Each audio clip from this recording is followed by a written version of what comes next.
ఫలితం ఏదైనా పోరాటం మాత్రం ఆపకు. బలంగా కోరుకో. బద్దలు కొట్టే రోజు చాలా దగ్గరలోనే ఉంది. జీవితంలో చాలా చాలా చాలా కోల్పోయే ఈ స్టేజ్‌కి వచ్చావు.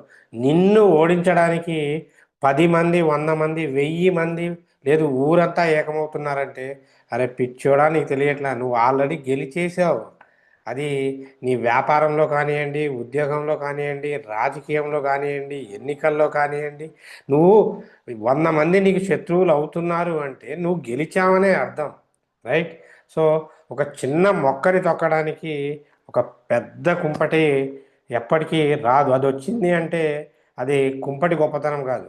మొక్క గొప్పతనం. రైట్? సో, నువ్వు చిన్న మొక్కే. ఈరోజు చిన్న మొక్క. నువ్వు చేసే చిన్న ప్రయత్నం రేపొద్దున మహావృక్షమైతే ఏ అటువంటి వందల కుంపట్లు నీ కింద కూర్చొని వాటి వేడిని చల్లార్చుకుంటాయి. సో, మొదలుపెట్టావు కదా! ఆఖరి ప్రయత్నంగా అన్నిటిని నడిపించి ఆయన్ని అడిగి చూడు. నిన్ను గెలిపించకపోతే నన్ను అడిగి చూడు.